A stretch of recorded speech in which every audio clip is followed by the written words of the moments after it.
అయితే ఇప్పుడు ఈ సినిమాలో ఏమైనా పాలిటిక్స్కి సంబంధించి రాజకీయాలకు సంబంధించిన డైలాగులు ఏమైనా ఉన్నాయా? అంతకుముందు పవన్ కళ్యాణ్ సినిమాలో కొన్ని కాంట్రవర్సీ అయ్యాయి. ఏవండి ఫర్ ఎగ్జాంపుల్ బ్రో సినిమాకి సంబంధించి అంతకుముందు అంటే డిప్యూటీ సీఎం కాకముందు రాజకీయాలకు సంబంధించిన మాటలు, ఇందులో ఏమన్నా రాజకీయాలకు సంబంధించిన మాటలు ఏమైనా పార్టీని ఉద్దేశించి చెప్పే మాటలు ఏమైనా ఉన్నాయా? అంటే నవీన్ గారు, రవి గారు ఎన్నో ఏళ్ల నుంచి ఒక ప్యాషనేట్తో పవన్ కళ్యాణ్ గారితో ఒక గబ్బర్ సింగ్ లాంటి సినిమా తీయాలి సార్ అని చెప్పి నా దగ్గరికి వచ్చారు.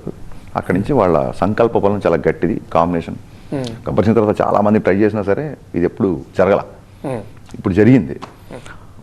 ఒక 200 కోట్లు పెట్టి సినిమా తీస్తూ లేదా సమ్ ఎక్స్ అమౌంట్, అది ఎంతో ఎగ్జాక్ట్ నెంబర్ తెలియదు, ఎగ్జాంపుల్ చెప్తున్నా, 200 కోట్లు పెట్టి ఒక భారీ సినిమా తీస్తున్నప్పుడు పనిగట్టుకొని 200 కోట్లు పెట్టి ఒక వ్యక్తిని కానీ, ఒక వర్గాన్ని కానీ, ఒక మతాన్ని కానీ, ఒక ఇండివిజువల్ కానీ నొచ్చుకునే రకంగా సినిమా తీయాల్సిన అవసరం ప్రొడ్యూసర్లకు కానీ యాజ్ అ రైటర్ డైరెక్టర్గా నాకు కానీ ఉండదు.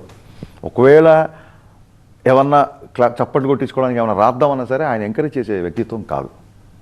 ఓకే, అసలు మీరు అనుకున్న దేనికి స్పేస్ లేదు, మాకు ఎంటర్టైన్మెంట్కే సరిపోయింది మొత్తం. ఒక స్వాతంత్ర సమరయోధుడి పేరు పెట్టుకున్నారు,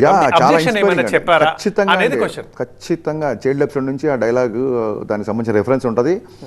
స్వాతంత్ర సమరయోధుల పేర్లు, నేషనల్ లీడర్స్ పేర్లు, మనకి స్వాతంత్రం వచ్చి ఆల్మోస్ట్ ఇన్ని సంవత్సరాలు అయిపోతుంది కాబట్టి ఖచ్చితంగా నెక్స్ట్ జనరేషన్కి, పిల్లలకి సర్దార్ వల్లభాయ్ పటేల్ ఎవరు, భగత్ సింగ్ ఎవరు, స్వామి వివేకానంద ఎవరు, ఆయన స్వాతంత్ర సమరయోధుడు కాకపోయినా మనకున్న అద్భుతమైన కల్చర్ని, మనకున్న అద్భుతమైన చరిత్రని పిల్లలకి చెప్పాల్సిన ఆవశ్యకత ఉంది. కాబట్టే ఒక 3 ఏళ్ల పిల్లడు, 4 పిల్లడు నాన్న హూ ఇస్ భగత్ సింగ్ అని చెప్పి వాళ్ళ పేరెంట్స్ అడిగితే నిజంగా మా ప్రయత్నం సఫలీకృతం అయినట్టుగా నేను ఫీల్ అవుతాను.